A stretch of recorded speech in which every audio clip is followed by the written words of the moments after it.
Awesome. Thank you so much for helping with the recording. Good afternoon, everyone. Thank you for joining us. My name is Akinkunmi, Principal Consultant, A3 Immigration Inc. And I also have with me my very good Paddy. She over the years we have worked together, we have been friends, and we have the same faith. So it makes life easier working with people. As you know, when you work with people who are within your space, life becomes easier for you. So please let me have Abosede introduce herself again to us. She was with us on the version 1.0, and I must say sincerely, uh, we found this necessary because a lot of individuals have reached out. Our DMs have been it has been busy. A lot of calls from everywhere.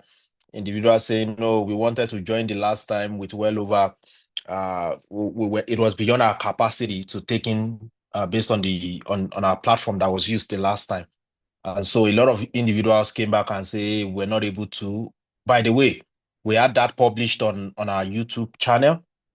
So we just want to say thank you. Let me begin with that appreciation, saying thank you for joining us in the last episode. It was huge. And we want to say thank you. And for agreeing to do this with me again, even this afternoon, that's another act of kindness. Thank you so much. So over to you. Let me allow you introduce yourself, and then we begin from there. Thank you. Good afternoon, everyone. My name is Abosede Abidemi. A3. I didn't even know I was the one. Sorry, Dr. Akinkunmi, I call him A3. Is Akinkunmi Akingbade. So Mhm. I didn't know I was the one you were introducing with such flowery words. Wow. Oh, I'm blushing Thank you. greatly. I'm blushing. It's a privilege working with you, sir. I do not take it for granted. Yes, we've done a couple of files in the last couple of years. And I'm grateful to call you my colleague, my friend, my brother. And it's a privilege to be here for the part. So thank you, sir. Thank you so much. I is Winnipeg today. The weather is getting better. We thank God. Okay, sounds good. So after we had our first session, the Minister of Immigration came back and announced and said, this is where we are facing. Canada said, okay, now we want to streamline this process. First, we want to begin with individuals that are inside Canada, and then it will help us to give a shape to those who are outside of Canada. So this came up again shortly after we were done with the last episode of this that we had. Now, for the benefit of individuals who are just joining us for the first time, we would like to go over what a few things that were mentioned in the last one, and which was the plan to review the Home Care Worker Immigration Pilot Program, HCWP for short. The government came up and said from March 31st of this year, 2025, we want to officially bring it. We had a pathway that was for the home caregiver basically before now that ended last year. And then by that, the government came up and said that was that took a long time for processing. We had files that were there 4 years, some 3 years, some even took longer than that in getting their processes done. And this time, government have come up to say we are opening up for everyone, whether you are in or whether you are out, whether you have the experience inside Canada or you don't have the experience. So with that, that came up with all of that. And then the government said, this is the way, this is the direction we are facing. And so with that, that has brought about this pathway. This pathway is divided into two classes: those who are inside Canada and those who are outside Canada. Now, if you are inside Canada, what are the things you need to have? What are the things you need to know? How does this process work? How do you take advantage of this? And when you do, by the word taking advantage of it, it doesn't mean you are taking advantage of the system, but you're taking advantage of the program itself. What is it about this program? This program grants you permanent residency. So it simply means once you meet all of these requirements, you have your permanent residency. So whether you are inside Canada, whether you are outside Canada, the moment you are approved through this route, you get your permanent residency upon arrival.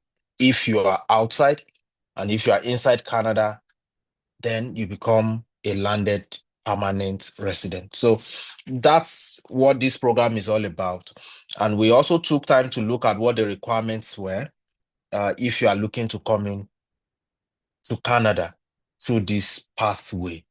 And what do you need to understand about this program? One of the things you need to understand about this program, if at all, the individuals who qualify to be within this class. In the last session we dwelt so much on the different class of individuals who would qualify. And so today, this is also to shed more light, give more flesh to what the government has announced based on the last announcement that came in after we had our first episode. Individuals who are personal care services, who run personal care services in residential settings, they would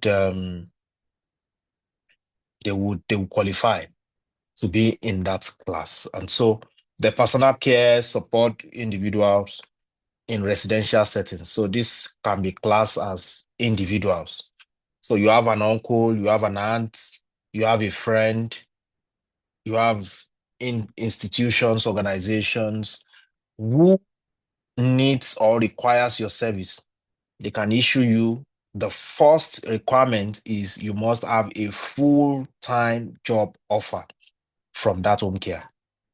You must have a full-time. And the word full-time simply means you must have a minimum of 30 hours. Minimum 30 hours. That's what a full-time is here, a week.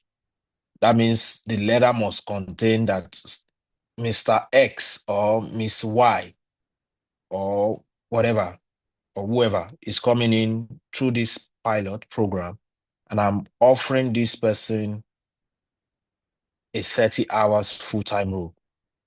And it must also have a salary that is attached to it. There must be a wage that is attached to it. The wage could either be per hour or the wage could be per month or it could be per year. There must be a defined wage that comes to it. Somebody's asking, so what is the wage range? What is the minimum? It depends on what province the individual is in. When it comes to this, one of the basic things that you need to see is that each province has what we call the median wage for your location. So you need to find out based on the province the individual is to determine what the minimum wage is going to be. In some provinces, $15, some 16, but the average I've seen as median wage is around $18. So it must be a minimum around $18 an hour. Please take note, this is based on the province. So don't take this as the final word. You might want to check up to see what the median wage in your location is. And so once you have that on the letter, that must be contained on the letter. For how long is this person looking to? It must not be part-time. And if it's going to be part-time, it must be it must be a full-time. It can't be part-time. It can't be part-time. Somebody's asking, what if I have two part-times? Will it count as full-time? I would recommend actually that it should be a full-time, one full-time. So you can have one full-time, one part-time. It's okay, but must be at least one of them must be full-time. Government has not come out to say this is what it should look like as to this. Now, having mentioned that, private home care support for elderly or child care, home care, health providers, a lot of individuals under this class now qualify. They now qualify to be able to issue you this class of employment, which is for me a great deal, right? So, having mentioned that, what next? You have a job offer. It's a full-time role. Then This pathway also makes it easier. The language requirement also becomes very easy. Lawyer Abosede, let me allow you talk to us on this language requirement, and then we take it from there. Thank you.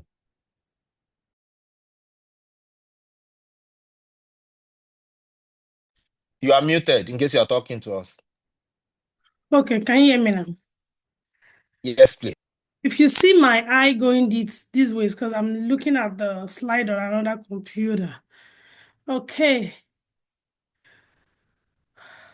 Okay, I'm going to be talking about the language education requirements. Wow. 4. 1, 2, 3, 4. That's the lowest you can get, right? So they're saying you can now get CLB4. I mean, if you can have a WAEC is when you see Canadian high school diploma, that's WAEC, if our listeners are Nigerians. So if you can get a WAEC, why wouldn't you get a CLB4? Just prepare hard. I think CLB4 is achievable. So you only need CLB4. Speaking, listening, writing, listening, yes. CLB4.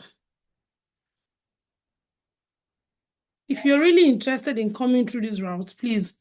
I mean, I would aim for the heavens and fall on the skies rather than fall on the clouds, rather than aiming for the clouds and falling on the ground.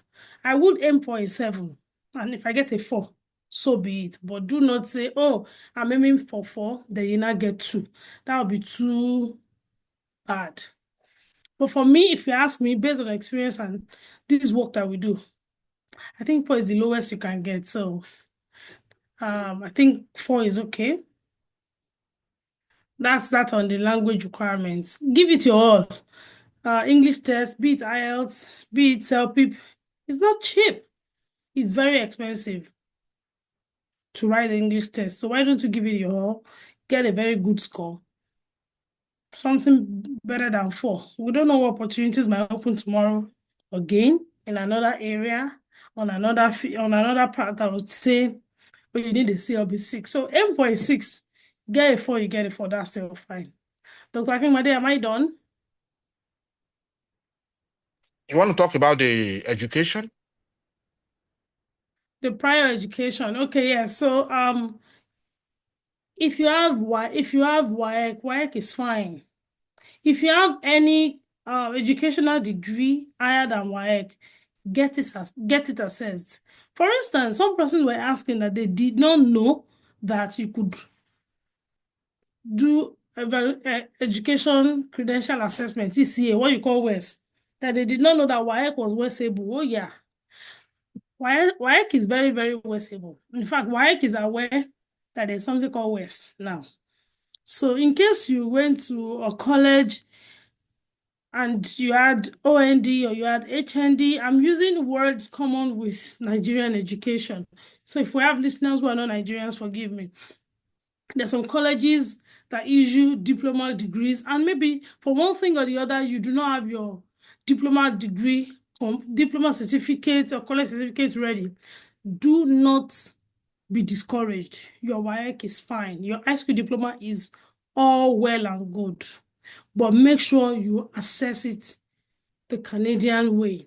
That is, you do what is called Education Credential Assessment, ECA, popularly called WES. We have more than 5 bodies. We have the ICES, ICAS, WES, and all sorts. If you just do a simple Google search, Education Credential Assessment, ECA, for immigration purposes in Canada, you see a lot coming up. A lot of us are comfortable with WES because that's what's the household name. So, Thank you, Lawyer Abosede.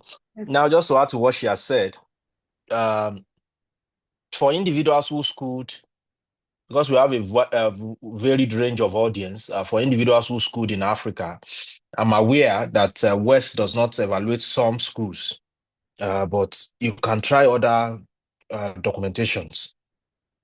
We can help us You can try other evaluating bodies. I know IQS evaluates a lot of the credentials from Togo, from Cameroon, from Benin Republic, from everywhere. IQS does that, ICES does that. So if West is not evaluating your school, that is if you have beyond WAEC and you don't want to, you are finding it very difficult to get your WAEC evaluated, then you can try any of the highest level of education that you've got or any other one. Send it straight to them, and then they can be able to help you on that. Thank you so much for that one. I think the next will be the work experience. Now, when we talk about the work experience is you want to come into Canada to work under that class. The good thing about this route is government is coming forward to say, if you don't have the work experience, all you need to do is to show us. That is what the government has come up to say now. You don't have the experience, but you have a minimum of 6 months training towards being a caregiver. Then that's solid. So you need to be able to demonstrate that you have that 6 months. I'm aware that a lot of Nigerians or Africans have experience by birth. You have somebody, you take care of your aunts, kids, your nieces, your nephews. All of that are experience. However, are you able to prove that? All you need to do is to, one, get a reference letter to state that yes, you have been taking care of, and these are the work experiences that you do. Just like when you are doing a resume will be very key to highlight those experiences that you said you have. For some individuals, I remember in the course of the week, somebody reached out to me and said, you know what, I'm currently a core member. I'm a core member. I'm serving with the Red Cross or Red Society. I said, yeah, that's an experience already. Getting a reference letter from such an Fire organization. break.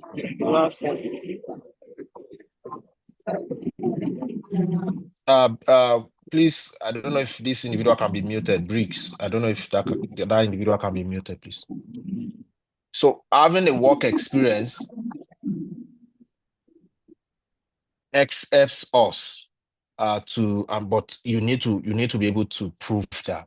And so the work experience is you have minimum 6 months. That is the previous. Now, if you look at the slide, we're trying to make it happen in two spaces. That is what has happened with the old, what is the new, what is the current one. And that's what it is that we are comparing based on the recent announcement from IRCC. So work experience, need a minimum of 1 year of work experience, or you have a diploma training that states that you have been trained to be a caregiver or a home support worker or whatever class. That's it. Who can issue you? Government recognized agencies.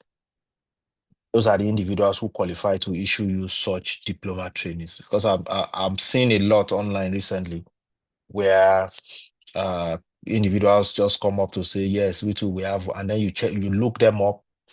They are not registered with the corporation. They are not registered in their local assembly, in their local locations. That is in their home countries. They are not even registered. And you say you have a degree or you have a diploma. Okay. That's for me, if you don't have the work experience. So it simply means you don't have to lie or you don't have to remodify your resume to be who you are not. If you don't have that work experience based on paid jobs, you are not able to secure a reference letter, then what do? You have a diploma training, or you have organizations, or you have locations. I know there are a lot of individuals who have been trading on this in the last 6 months, 1 year since this announcement was made last year, May. A lot of individuals have been offering this kind of trainings.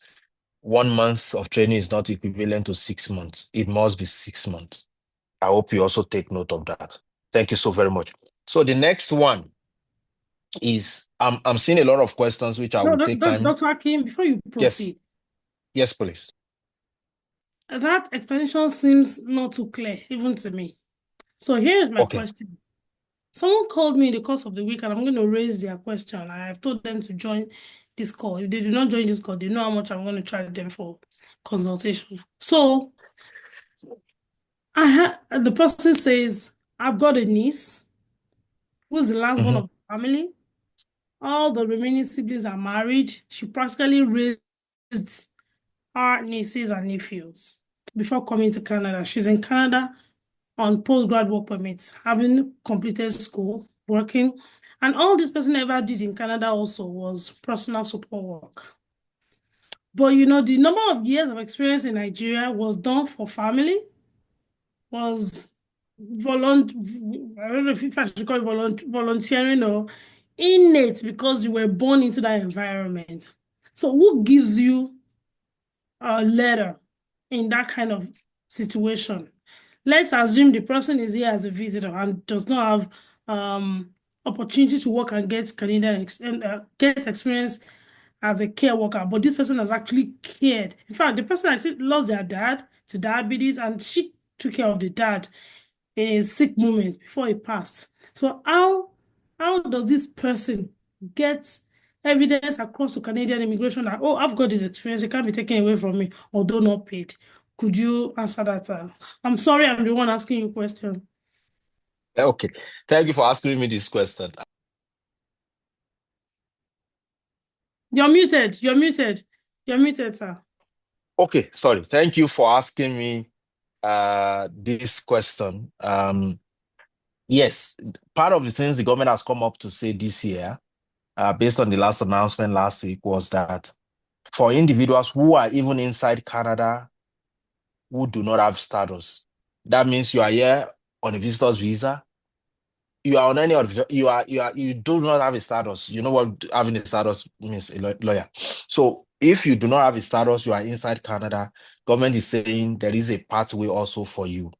There is a column that is also created for them as well. That means there's a quota that the government is saying, not to worry. If your sister or your brother or your family friend or anyone is willing to give you a full-time offer letter, there's still an opportunity for such individual to convert and become a PR.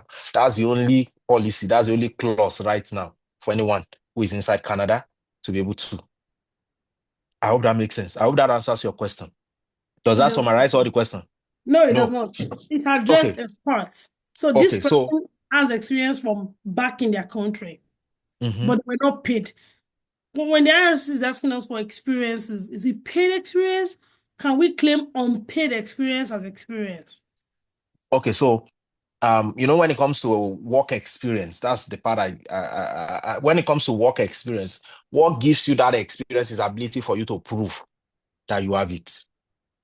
Does that make sense to you? Yes, sir. And because this individual is coming from a location where was it part of what they felt when they were coming into Canada? If they are currently inside Canada, right? There Yes, is sir. a portion where you feel homemaker. Volunteer. There is a, unpaid, unemployed, but you are homemaker. There's a portion where you fill up all of this information on your current schedule. If you did not fill any of those things in your previous application, my That strong recommendation for such individual, if they are inside Canada, would be to just say yes, write a letter of submission that states, in our first series, we mentioned about the part of the need to prove, right? The onus is on the you applicant. now to prove that, look, truly I have worked in this space. My mom I have a younger sibling, practically been taking care of them. I had a nephew, I had a niece. As just like when people volunteer here in this part of the world, they give them a reference letter and say, this person has been volunteering. But if they're already here and they did not put those certificates as part of it, they did not put any of these things, it might be very hard for them. And you know how it is with our people. A lot of people do not take into consideration all those minute information. However, if the person is in Nigeria or in Africa or in any part of the world, not in Canada, yes, you have not made any application to come into Canada, you can gather a reference letter from all of these individuals I have mentioned. Yes, that would also count. Because in this context, it is a volunteer role, but it has to be stated that it is not paid, it is volunteering. Because if you say it has been paid, Based then on you have to prove it. I activity. remember I have a similar case like that for someone whose application started out about 4 years. It took about 4 years during the old pilot program. Uh, during the old pilot program, and the government came back and said, "Oh, you brought all of these things. I'm able to take care of children." And then the government said, "Yeah, we are approving your PR. However, your PR approval is subject to you having a Canadian 6 months experience." Right. The application was approved, and yet it was done by the same. So now, after I'm done with, I've seen a lot of questions that are here. However, I need to take a 2 minutes break because our platform needs to reconnect. I don't know. The last time we had limitations with number of individuals that wanted to connect, but today Zoom is saying that we need to reconnect. So in another 2 minutes, this link will go off. All you need to do is to reconnect. I hope that's clear. This is Yes. going to go off in another 2 minutes. Everyone, please take notes. This is going to go off in 2 minutes. Please let's endeavor to reconnect and then we can continue. But Hello.